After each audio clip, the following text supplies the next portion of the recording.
Hey, Composer Gloves here, and today we're going to be talking about the pinna, specifically what its jobs and roles are. Now, this is part of the outer ear. There's actually three parts to the outer ear. There's the pinna, the ear canal, and the tympanic membrane, the outer part. The other side of this tympanic membrane's clearly in the middle ear, and then there's, of course, the inner ear way down the line.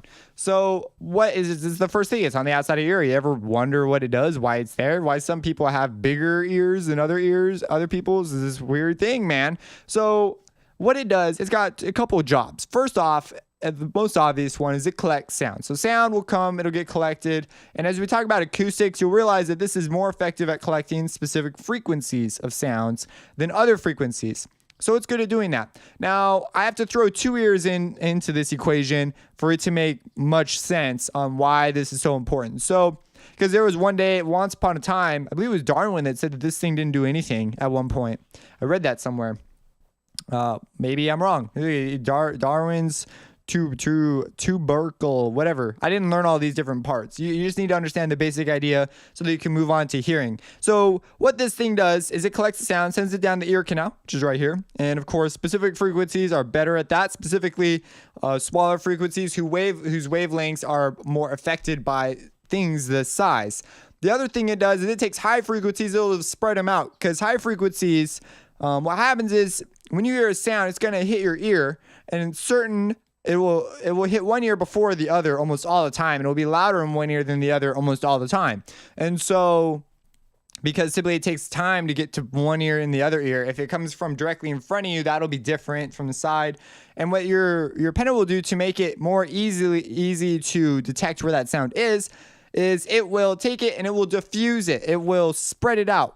And it does that using all these different ridges. And each ridge, people have actually gone around and mapped this out. But each ridge will delay it by so much, at so much of frequency. Like the concha will delay. I used to know it. It would delay some specific frequency, causing it to be delayed when it hits your eardrum, so that later on down the line, because your brain eventually has to process both ears, and it will use the differences in time and the differences in intensity between your two ears to tell you where the sound is. So you'll hear it like, that way, sounds over there. It will pull up like this little index of knowledge that it has. I believe they're called tonoponic mappings. I may be saying this wrong. I might be missing a letter somewhere in there. I'm vaguely remembering the word, but it's basically an index of all these different responses that your ear is used to hearing. And when it gets something that hits this kind of response, it'll say it's over there. And your pinna plays an enormous role in doing this. If your pinna disappeared, you would stink at telling where sound is at. Like, you'd still be able to do it on some levels,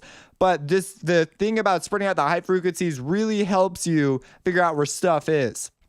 So that's the main jobs of the pinna. Now there's a couple interesting problems with this as well. Because your pinna is shaped the way it is, there actually is this little notch. It acts as a natural filter. There are certain things that acoustically, when they hit your ear, they will get canceled out and they'll never get into your ear because of the way they hit your ear. Now, it's going to be really high frequency stuff, so I won't worry about it too much, but there's actually a small band of frequencies that you, as a person, suck at hearing simply because of your ears. Wearing headphones can solve some of this because it's pumping it straight into your ear more or less, so it's not as subject. But if your headphones are over your ear like mine are right now, the pinna obviously still plays some sort of a role in doing this. Not as big as one, because think about it, sound's got to hit your ear and then bounce off. In the real world, that's how it is. With headphones, you're wearing a headphone, it goes do do do do do do do do do, and there's absorption and rarefaction.